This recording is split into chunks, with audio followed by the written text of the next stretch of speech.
Welcome to With You Podcast, where we explore relationships and life transitions. I'm David. And I'm Tara. Yeah, and this is the end of our season. Yeah, I mean, Ish. Yeah. Well, it's a wrap up of Play in Pain. Yeah, that's good. Yeah, because we've covered a lot of ground since, when did this start? September, I think, or August, sometime in the fall. Yeah. And we're ending before Christmas. We'll take 2 weeks break, I think, and we'll start up again in the new year. But it's been a good season. It has. It's been fun. We've gotten to talk to each other, talk to other people, learn some things, laugh a lot. And so given that it's holiday season, I thought we'd talk about home, because everybody is either going to be spending some time at their home or traveling to someone else's home. Yeah, home is important. And you came across these studies, so we're going to be talking about what makes a happy home today. Yes. I did some research. Well, you found some research. Yeah. Well, yeah, that's true. That's true. Did No, this research. I did not. Me and my colleagues did not do this research. No. Found some really interesting research at the Happiness Lab. I know. Well, no, that's different. So there's a book called The Happiness Lab or something about this is by the Happiness Research Institute. Happiness Research Institute. That's right. Happiness Lab is a podcast. Yeah, it's a whole different thing. Whole different thing. People do study happiness. There's a lot of focus on happiness. There's a lot of focus on happiness, and I found that interesting in and of itself. Yeah. I think, I started out before we got into this thinking happiness is overrated. Well, we could spend a whole podcast just on the definition of happiness. Right. That's a whole thing. Because it feels like a fleeting emotion that can kind of rise and fall.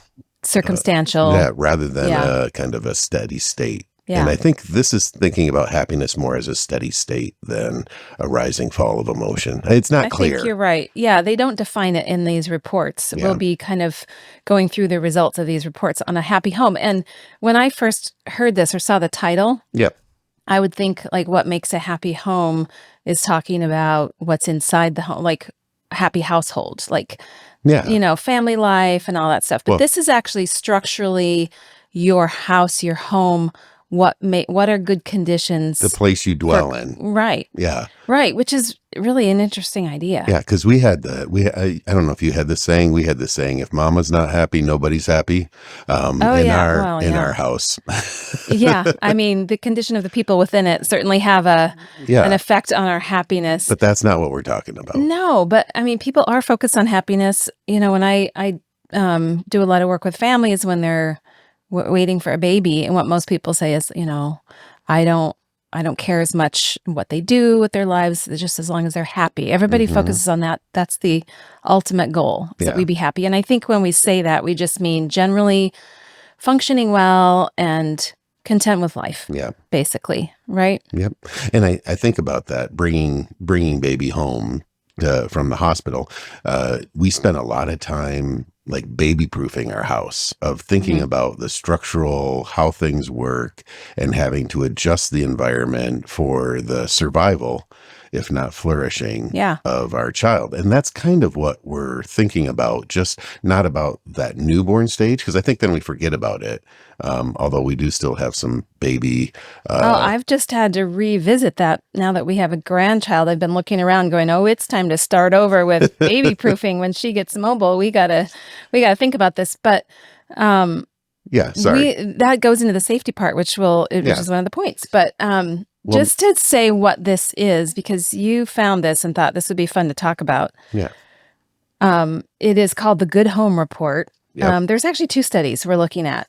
One is a GoodHome Report that was done in June of 2019. So I think this would be interesting if it was done during or after COVID as well. How would that affect what makes a happy home environment? We all spent a lot of time in the home. Yeah. So whatever they found in here was definitely highlighted during that time.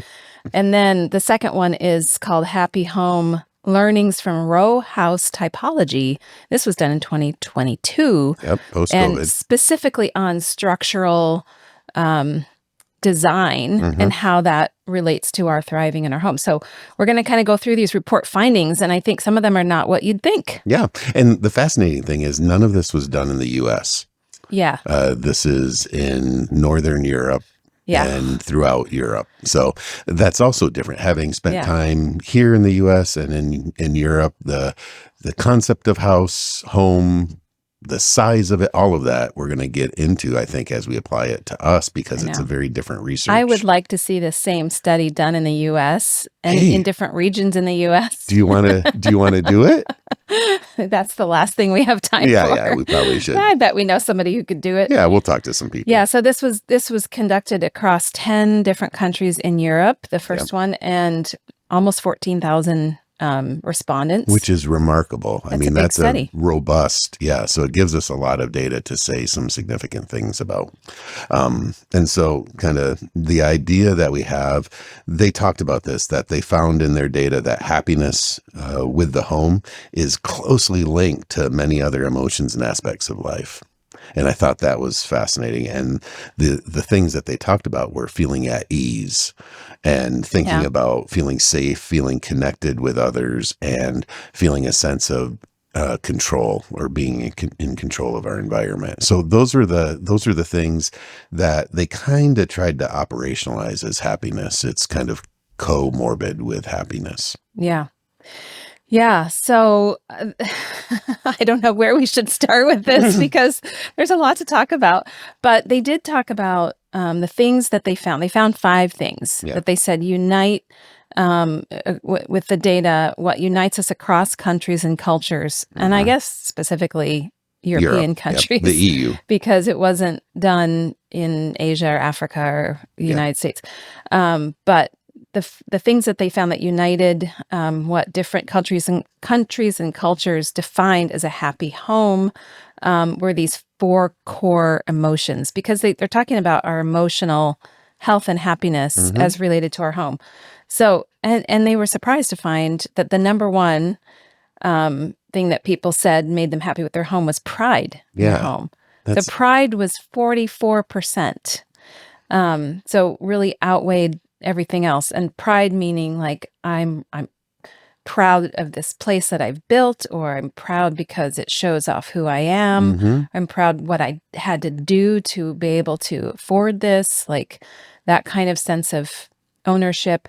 And it didn't matter if people owned or rented. Right. It's their It's space. their space. And it didn't matter the size. The pride wasn't about, Oh, I was getting to that. oh, sorry. It always happens. So if you're new to us, this is a relational pattern of 32 years where Tara does this beautiful setup, and then And I'm you go like, right to the hey, punchline. size. Oh, goodness.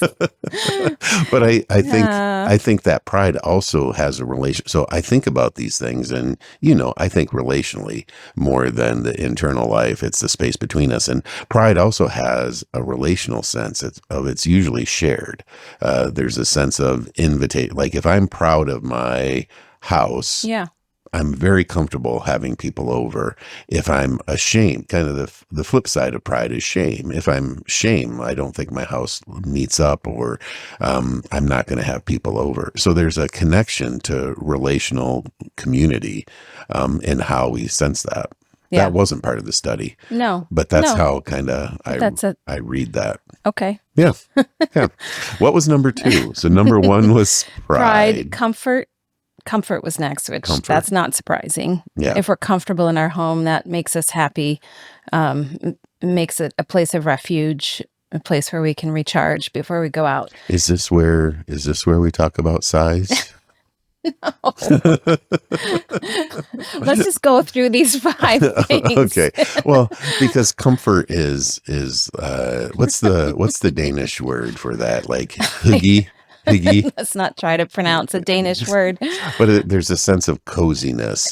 In Dutch, it's gezellig.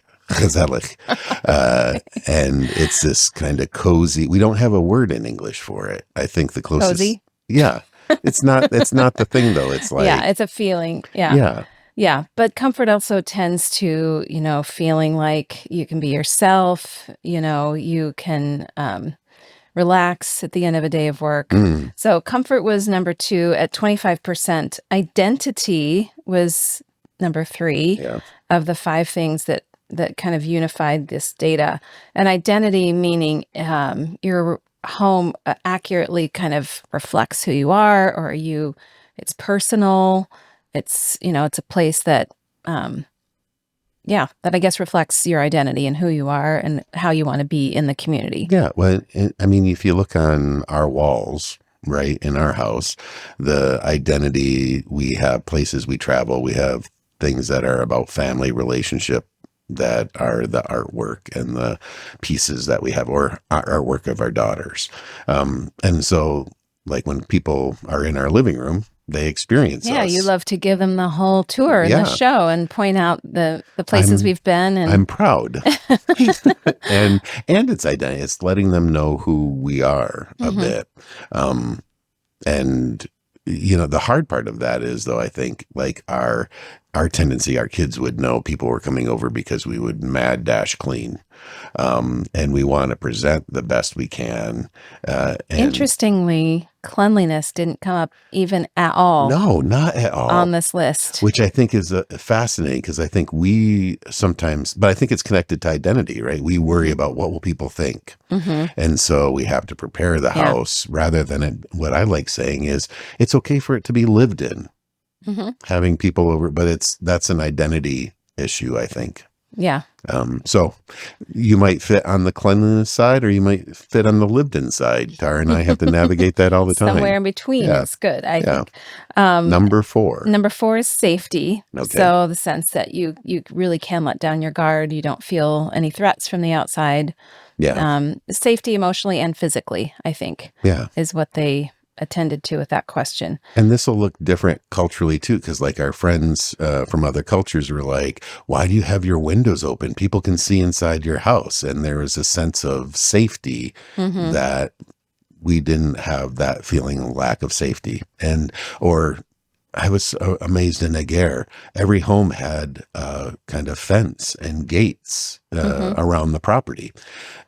I think it falls into this sense of safety and space and comfort that it's going to look different. And there's not a better. It's going to look different from neighborhood to neighborhood, even here in our area. Yeah. And then control was the last one. And that was a much lower percentage of importance. But control, just a sense of control over your environment, of choices, of, the way it looks, the way it feels, the things that you have inside it. That sometimes speaks to, like, whether you've done improvements, and that also speaks to pride. But those are the 5 top things. And do any of those surprise you right off? Yeah, I mean, the pride one does kind of, that it's the top. I think identity and comfort would be the first top 2 for us. So I get it, but that doesn't map onto our experience, which I think many people will have a feeling. I think it does. These 5 hits us, but it doesn't hit us in the same order. Yeah. So I think that's a surprising thing for me. I mean, how about for you? Yeah, I was kind of surprised by that too. That I'm not surprised that it's in there, but I'm surprised that it outweighed the others by so much. Yeah, it's almost 50%. But I think it kind of, maybe when they speak about pride, all the rest are sort of enveloped in there because it's like I have created this place and now I'm happy with sharing it, and it has comfort and it has safety and I have some control and identity, and that gets wrapped in a little bit. Yeah, I think. To the pride piece. Yeah, I think that's probably true. There's a lot of. But we do know people who put a lot of pride in just the show of a house. And I think that's where we don't relate because that's not what we have a home for. Yeah. In fact, I'd rather downplay it, Yeah. But I also think, though, these things can change depending on life situations. It can be the same physical space, because I know we have a story about living in community, and the same physical space can be experienced differently based on the number of people you have, the amount of stuff, and the size of it doesn't change. You so want to talk about size. So let's go there. That's next, size. because so that was the biggest surprise to me in this study, because, I mean, especially where we live, size. Okay, so here's the bottom line. Yeah. Size doesn't matter. Yeah, that's right. To happiness. No. in in your in your home. home. Yeah. The size was not one of the top factors that really related at all Yeah. to the happiness, which I think is surprising in our community Yeah. because people really don't feel like they can live in a happy, thriving way without a larger home and space for everybody. Yeah. But that's the kind of the point, is that it's more about the spaciousness, the sense of space Hmm. inside the home. Yeah. Because the people who were the highest of all the 10 countries in Europe, highest in happiness, were the Dutch. Yeah. You'd be happy to know. Hey, yay. And just based on our experience being in the Netherlands, they don't have large homes. No, it's cozy. It's For the gezellig. most part, yeah. So it's more about the spaciousness and what you do with that space than the size. Yeah. So, And the comfort so that goes back to the comfort and identity of like, if you have, so recently we had children live with us, right? Our kids are in their 20s, and it was wonderful to be able to spend time together. And yet they brought their stuff. yeah, And so the size of our house and our stuff with their stuff, and then the college graduate stuff, became less spacious. yeah, That the size of our house stayed the same, but the spaciousness was cramped, yeah. which made for challenges. Yeah, they do show that like clutter does reduce your happiness, which that's not a surprise to me. That's always No. something I fight constantly. But so just to give a personal sketch of our Yeah, home. yeah, So yeah, we live in a 1950 Cape Cod yeah. that we purchased when we moved back to the Midwest and we're expecting our third child. What we'd heard is that people who'd moved out of the house before said there's no way to raise more than 2 kids in this size house. Yeah, that's right. We raised 4, Yeah, and we've had adult kids return. And recently we had quite a long stretch where our 2 adult kids who are married to each other, well, our kid. yeah. Wait, Okay, what? wait, Yeah, wait, wait, wait. let's count this. So there's our 3 son and his biological wife, kids. our son and his wife Yeah. and their dog had a temporary need for space while their home that they're now living in Yay! Congratulations. was being renovated. So it turned into a longer stretch of time than anyone thought. Yep. And so our home, which didn't change size, did change in spaciousness a Yeah. lot. And maybe a little happiness. And yeah, and I feel like we all did well being with each other, but I think we all struggled with the lack of space, Yeah. lack of spaciousness, the lack of, the amount of clutter, just because everything they owned was in our house, everything we owned was in our house, And we all were in the house. and we all were in the house. Yeah. And it added extra stressors, even though relationally it was great. It was fun to have. I kind of miss them. It's only been day 2, but I kind of miss them. And so there was this relational appreciation, and yet it was stressful. And I know this about you. Like, I can tell emotionally the state of your emotional well-being based on the state of our bedroom. Mm-hmm. In terms of cleanliness, clothes put away, bed made, not made, all of that. I know, it's kind of symbolic. I wonder how many people relate to this, because I feel like I want our room to be our sanctuary, to be the place where we can hide away and everything's serene. Even the paint color that I painted in our bedroom is called Serenity. Oh. However, You know what? when I don't see colors all that well. I so- know, it doesn't matter to you. That's an interesting thing too. Yeah. Color choice, because Yeah, that people have very different personal feelings on that. But our bedroom ends up being the place that we just hide what we can't deal with. Yeah. Which I wonder what a metaphor Oh that is. man, let's Let's all not go there. all my psychodynamic friends, please don't leave messages. I know. But when things are chaotic and our life's really busy, that's just the stuff we don't get to. Sometimes Yeah. I'll just throw a pile of papers I need to look through in there, or, whatever. Oh man, now I can only think about our bedroom as the unconscious. Oh no. Oh man. All right. Well, that's a discussion that's for another another time. episode. Yeah. But our whole house was kind of like that for a few months. Yeah, it was the stuff we didn't have access to was everywhere. And so this idea of spaciousness, I get it. And we have our other kids that are married in another state have a beautiful home, and they're minimalists as people, Hmm. and it's a comfortable, spacious. It's just a lovely home, and it's a goodness of fit to who Hmm. you are, the stuff you have, the space that you Hmm. have, whether you experience it. And so, as you think about your home, how are you making it spacious?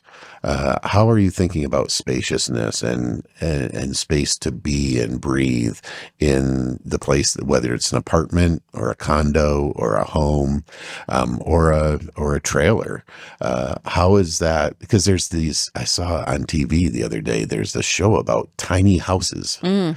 which we had been reading this, and I'm like, Hmm. oh, tiny houses. And it's everything has its purpose, and there's no extra, but they experience it as spacious. It makes me feel claustrophobic just watching it. Uh-huh. But that's to that point. A small house that feels spacious, can hold your stuff, can be a joyful thing. Right. And because it's about stuff too. And I feel like in the US, Yeah. for us, it's more about the stuff that has to fit in the space. And I think that's part of the problem, why Yeah. we feel like we need more space, because I think we tend to accumulate more stuff. Yeah. Um, and so, yeah, thinking about that spaciousness, it's something that's doable, and there's a direct correlation to your, happiness, your mental health, your thriving, your sense of, retreat Hmm. from the world, of just how you move about the space that you have. And in the second study, which I guess we won't talk about separately, but the study about the row house's design, Yeah. the important thing was creating space for privacy and for community. Mm. So it's important that a space had both, Yeah. like places you can be away by yourself, places you can commune with Yeah. others, places that you can see your neighborhood. All of that Hmm. creates this sense that you can retreat, but you're also connected.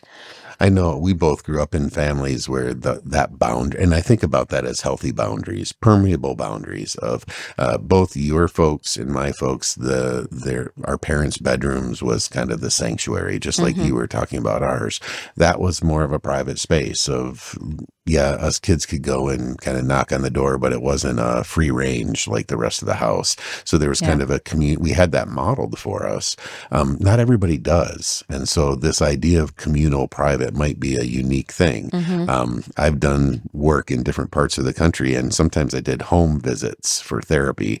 And one house I went to, I had a long drive in a different part of the country, and had a big orange drink on the drive. And when I got there to the house, I had to use the restroom. So I asked, can I use your bathroom? And they're like, sure. And I'm in the house, and there's no door on the bathroom. And I was like, wait, what? And so then I'm like, is there a different bathroom with a door? They're like, why does there need to be doors? We don't have any interior doors. Oh, wow. Because there was a sense of, there was no privacy. Yeah. Like the privacy was between the outer world and the family. And I was like, whew. That's something else. Yeah. And then the flip Yeah. side can be structural, where everybody has a TV and food in their own room and their doors are shut. And so the boundary is between family members, not between outside in. Hmm. And so our house is kind of a metaphor. Like, do we have private space? Do we have communal space? How is Hmm. that structured? And do you think about it? Because I think we all need that. Yeah. Yeah. So how do we think about it? How can we change it when it's a struggle? Yeah, and all of us listening, it's like, look at the space you're living in now. How do you divide that up? And it can be as simple as that, of like, okay, this is going to be the quiet space. So while all the kids and the dog lived here, this right here was my private space. Well, that goes into adaptability, which is Yeah. the second thing. So the study kind of came to conclusions about so we talked about the 5 core emotions that are, Mhm. that affect whether we call our home happy or not. Yeah. But then the things that were kind of the core important things, spaciousness, adaptability Yeah. was a huge thing. Like, how can your home change with your changing needs? Because that's a good point. This room that we're in Yeah, our studio has been our adaptability of our house. Yeah, this has been our private space. It's been a lot of things. Yeah. So when we moved into this house, because we don't have enough space for everyone to have their own bedroom by any shot. No. And we used to rent out our basement to students. So we really only had, and I forget what our square footage is, but in our area, it's on the low end, Yeah. and again, it's contextual. Yeah. In places in Europe, they would consider this a larger house, but we didn't have a lot of private space. And when we moved into this house, this room was our new baby's nursery on half of it, and it's a small room. And the other half was our office, where we had, a printer and a desk and our office supplies. And so it did dual duty then. And then it's morphed from a, completely dedicated office to, it was Annika's room, the one girl's private room. We've talked about this being pink. It was pink. It was pink. What else has it been? It's been a guest room, which it was then sort of combined with an office then too. It's now our own podcast studio and your hideaway. It is. It's also my den. Yeah. So this is where I would come and watch football, and people would be like, "Where's Dad?" And then pretty soon there were 6 people in here watching. It was this like, is a nice quiet space. I'm going to join you here. Yeah. And I had to kind of deal with the internal of like, I want you all out of here.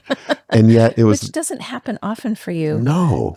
So it shows the state that we were in when we were sharing space that you needed to retreat. I needed solitary time. That's not the norm for you. More people, the better. So the adaptability of a house, and people go through different stages of life when maybe their family is changing size. Maybe when you start to have children, you need more space. When the children leave home, you need to sort of not be managing a big space. Yep. And then in between, if there's times in your life when you're hosting family events, there's times in your life where you're traveling more, your home needs need to change. Yeah. And so that might be adapting to the family home, or it might be downsizing. I mean, you hear a lot in the States here, downsizing or finding a condo so you don't have to do yard work and shovel. We have friends at our stage of life who've done that. They don't want to, have the responsibility of all the things in a home, and they downsize to a house that, or an apartment or a condo. All of these levels. So it's been nice to read this study because it helps give words to all the decisions we make and what is implicitly working underneath that. And there's opportunity to be happy wherever you are. If you think about how are you creating spaciousness even a little bit? How are you adapting to what the needs are based on the configuration that you have? I mean, the sad thing about this studio is we don't have a guest room the exact same way. Yeah. And so hospitality changes a little bit. Yeah, you have to kind of give and take. Yeah. Our hospitality now is we get to talk to all you people. That's right. Yeah.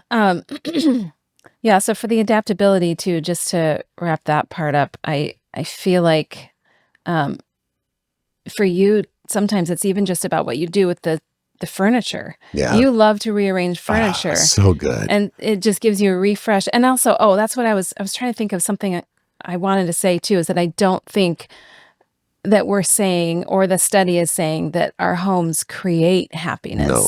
I think our environment can support our happiness and can create a structure that it's more likely to thrive. It's a mutual effect that leads to a more likely probability of happiness as an outcome. There you go. Would be the scientific way of saying good. that. Yeah. Yeah. So, but I would say even like times we've done a refresh of moving furniture around, you get a boost like of just something changing, but also it drives you crazy. Yeah, I kind of like predictability. I like to know where things are. Yeah. And our home is small enough that there's not that many configurations that actually work. You would be surprised. I know. You've wanted to go like diagonal with the couch, and I'm like, no, I can't do that. So you have to negotiate your relationship in addition to playing. But there's a playfulness of like, well, let's just see how it would work. But there's also a steadiness of, no, this is kind of why we landed on this space, and let's keep everything the same. And we've navigated that. A lot of times I move it and then I just get a giggle by your response, and then I move everything back again. Oh, I see. It's all for the reaction. So sometimes it's for the reaction. But we do look back at old pictures sometimes and we realize, we had this completely differently when the kids were little. We had more stuff. We had toys and stuff in the living room. And there So was a racetrack area where they would just run in circles. yeah, So they didn't need a racetrack. we, They just ran. we Sorry for the renters that lived below us. that's right. It's remarkably that they ever thought about having kids because we were a handful up here. So Yeah. we have that spaciousness and size kind of idea. We have adaptability. This next one, it doesn't sing to my heart, but I get it. This next one sings so much to my heart. I just And don't you can understand see, it. really. Yeah, no. So it's about access to nature. Yeah. The whole next thing, and it's in both studies. See, the first two things were access to people. That's me. Yeah. Access to nature. I think it matters to you more than you know. All right, well, fill me in. So, I mean, one of the huge points that came out is people's access to seeing or being, even if you're not walking in it, seeing that there is an outside world, Yeah. seeing nature, seeing trees, hearing birds, being able to either have a garden, a yard in your space, or even if you have an apartment, having a balcony where you can have some plants, see the sky. All of those things matter a lot to and there's a lot of studies on nature's effect on our mental health, our well-being. Well, that's true. So our homes, having access to it matters a lot. Yeah. And they showed that in the See, I was when I read that though, I got distracted by every home needs a garden. And I'm like, I don't garden and I kill things. You're just thinking about like growing vegetables Right. and things. In your homestead space. But yeah, you're right. In Europe, a garden is a yard. Well, yeah, there's that. I forgot about that. Yeah. And so, but you're right. Like, I want to be in a space where we can walk, like walking matters and being connected to nature, breathing. Like we walk on the prairie path, we walk in the arboretum, and the oxygen you can smell and feel. You can see the change in Yeah. in the way we feel and the way our face relaxes and when we take a walk outside. And so when you're in a place where you don't really have access to that, it really does affect your mental health and your thriving as a human being. So I bring it in, I've talked about this often enough, but we live in a place where winter kind of shuts down the visible thriving of nature. We lose color and all that, and the access to really being outside when it's super cold. But honey, it reminds us of the beauty of life because we have to experience death a little bit. That's okay. We don't need to like convince me that winter's okay. That's fair.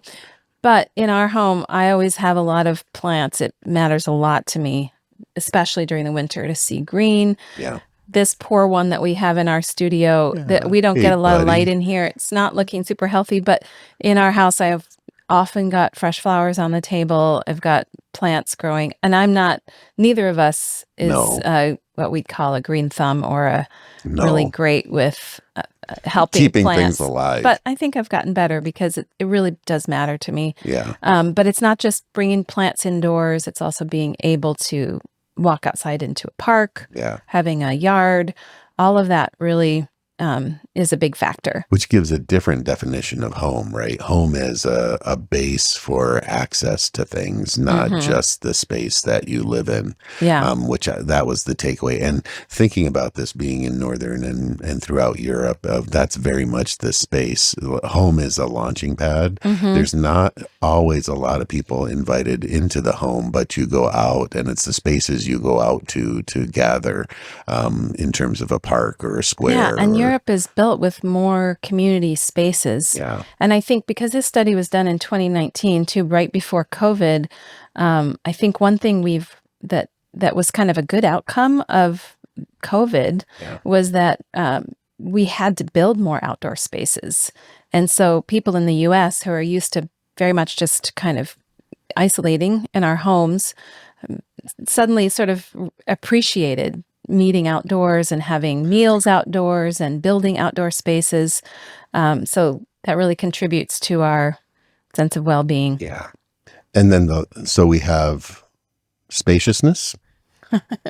We Adaptability. have adaptability and gardening. Access to nature. Access to nature.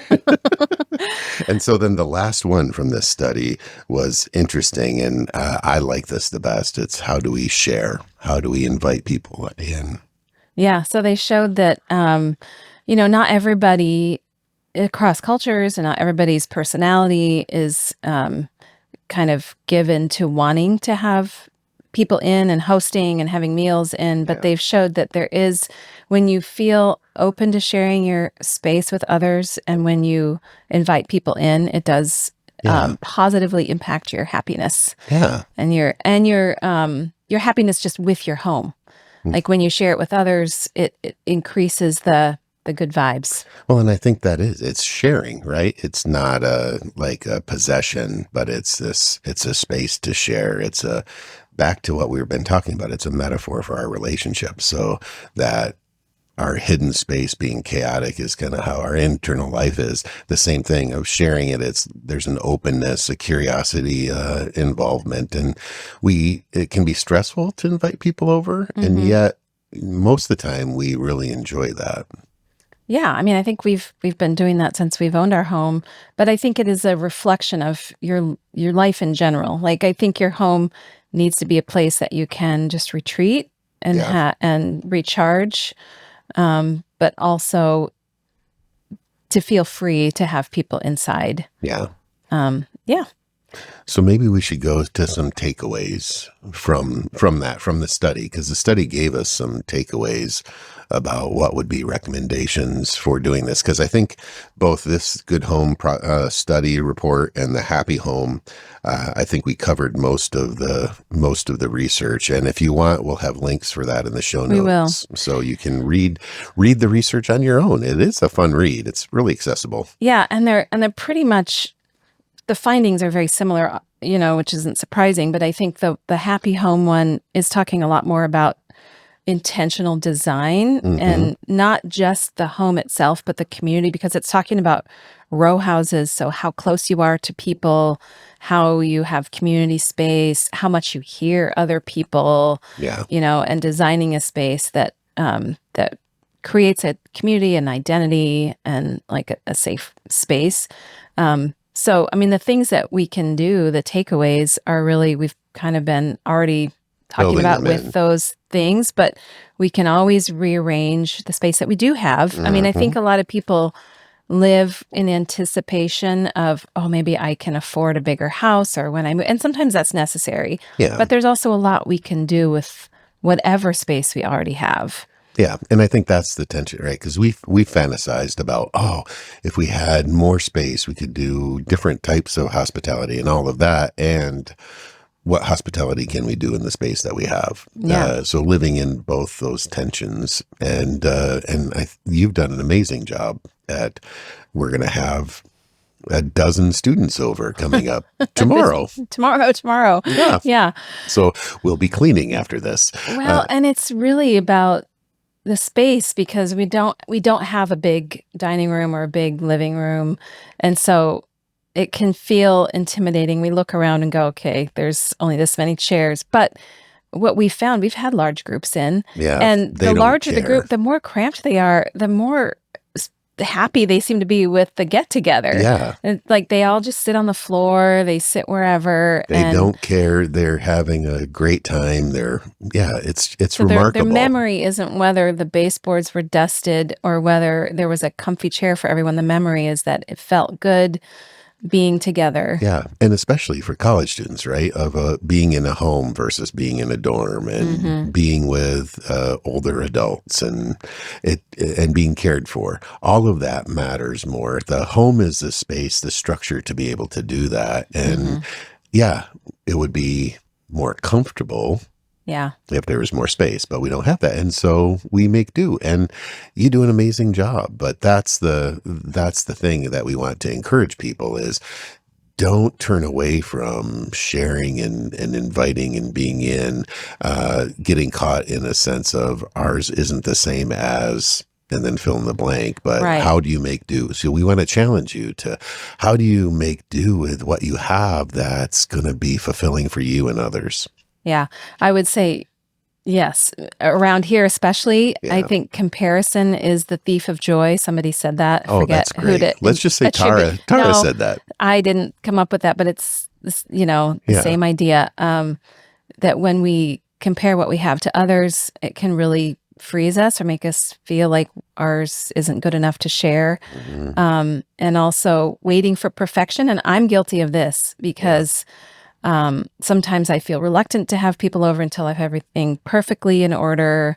And because we feel that it is a reflection of who we are and how we're doing. Yeah.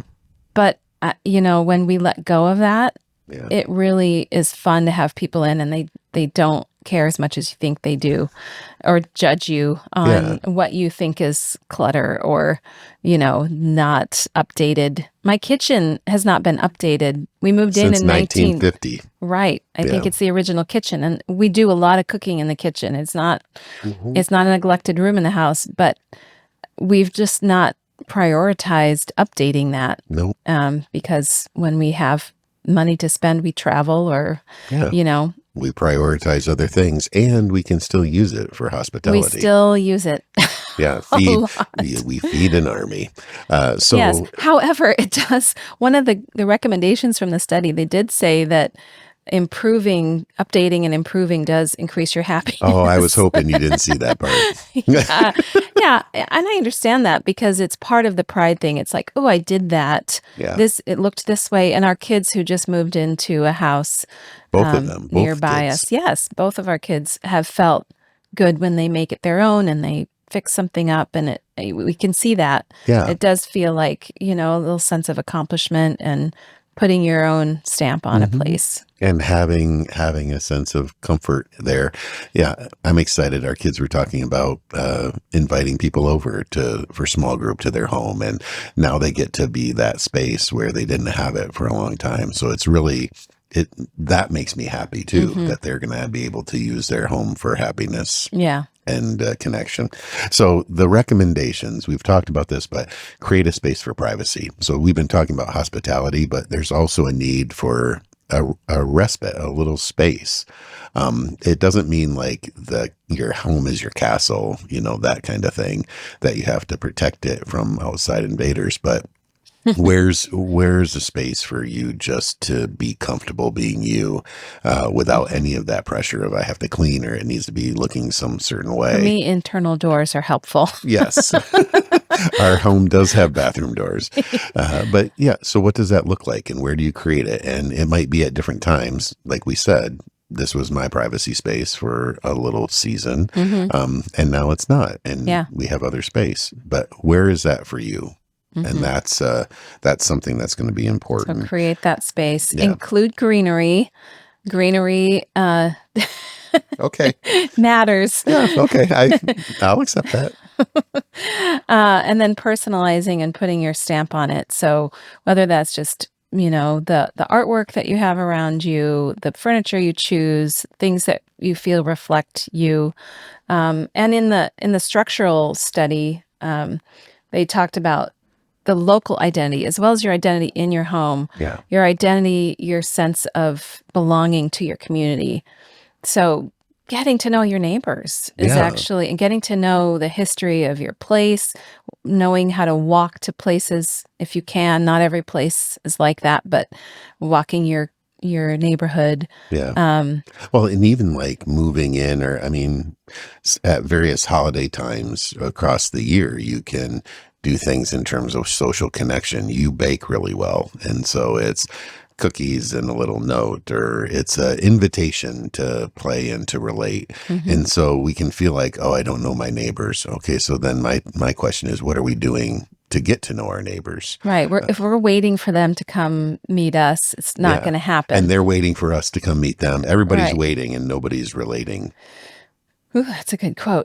Yeah. Well, that's by David. That's by David That's Van by Dyke. David Yeah. Van Yeah. Dyke. Yeah. Yeah. So make the initiative Yeah. to get to know the people around you. It makes you feel more connected to your space. It also, I think, increases your safety. When we know our neighbors, they let us know if they see anything that looks sketchy Yeah. or, Well, and they let us know that they know. So like when I yeah, wash my car, they know my dad's coming. right. You're known. And I think that's a beautiful thing. I think here in the States, different than Europe, we've become so isolated. Hmm. COVID has just ramped that up, that we do our own things. We're such a car-based society that our network is going to be farther afield from our home than in our neighborhood. And we made life choices about trying to reduce the fragmentation of our life to be this kind of shared identity through proximity. Hey, that's another good one. Shared identity through proximity. Yeah.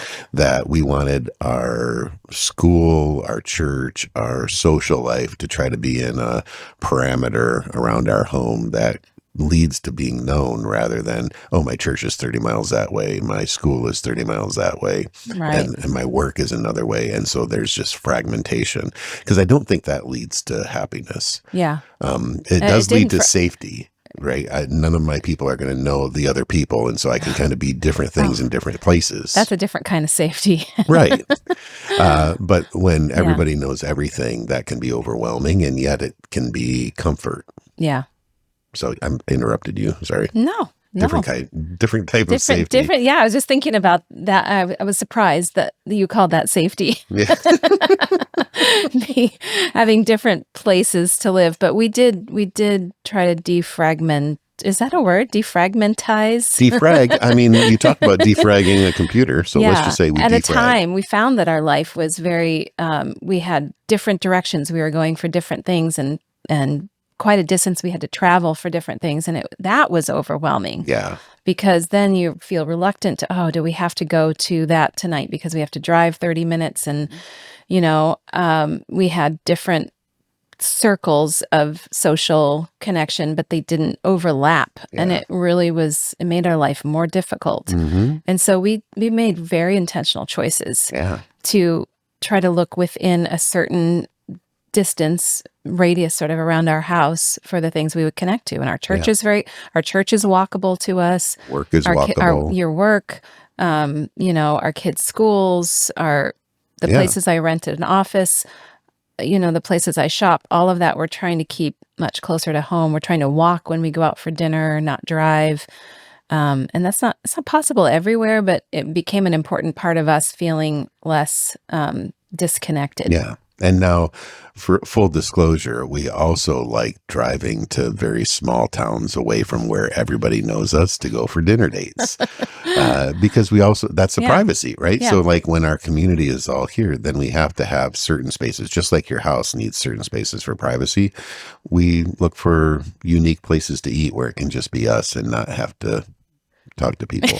Not have to connect. And that goes to the house thing too. You have to have places for privacy and places for community, communal gatherings. And so it's similar in our neighborhoods. Yep. Like we want to be known. We want to know who our neighbors are, know who's around us, but also have places we can go when we want to take a quiet walk. Yeah. So this is kind of, I don't know if there's any other, I'm looking here. I think we covered most of the recommendations. Yeah, I think that was plenty of food for thought. Yeah. And hopefully you have some interesting ideas about your home, how you're using it, the structure of it, bringing in green things, all of it that leads to a sense of what they call happiness. I think about it as flourishing.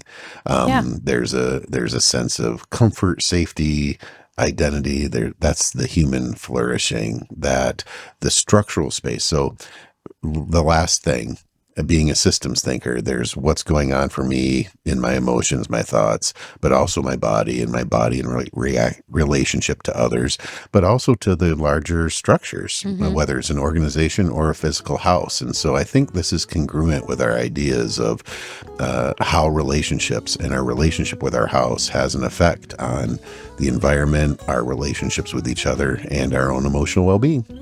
Yeah. Well, here's to our happy home.